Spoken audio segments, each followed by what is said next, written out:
जय श्री जगन्नाथ, जय श्री राम, जय गौ माता। एक्चुअली कही रखा चाहिए आपण समस्ते जानते विगत दिने होली दिन देशर राजधानी दिल्ली ठारे कौन घटना घटी। जड़े हिंदू युवक को संघबद्ध भाव मुस्लिम संप्रदाय लोक मैंने हत्या करिसेंती। किंतु मोर प्रश्न होची से समस्त हिंदू दिल्ली सहरर समस्त हिंदू को दिल्ली सहर रे केते हिंदू अच्छंती एवं केते मुसलमान अच्छंती। जदि दिल्ली सहर रे हिंदू संख्या अत्यधिक थिला एवं मुसलमान को संख्या कम थिला, ताहा सत्वे मध्य गोटे हिंदू युवक को पिटी पिटी मारी दिया गला। किंतु हिंदू समाज सेठी देखिकी रही गले एवं हिंदू युवक निजर जीवन हरैला।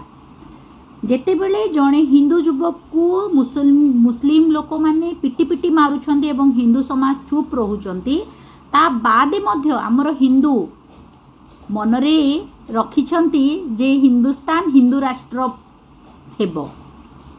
आपण माननको लागुछि जे भारत वर्ष केबे मध्य हिंदू राष्ट्र होई परिबो?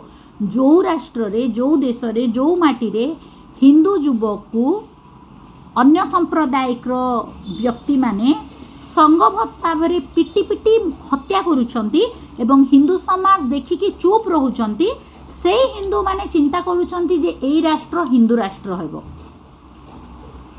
तो यही स्वप्न देखिबा निहाती भाव बंद करंतु हिंदू माने। मु निहाती भाव कहबी जदि हिंदू को पाई हिंदू होई लड़ाई करि पारुना हो, हिंदू राष्ट्र हेबा असंभव भर्ती कर दियंतु। जय श्री राम, जय जगन्नाथ, जय गौ माता।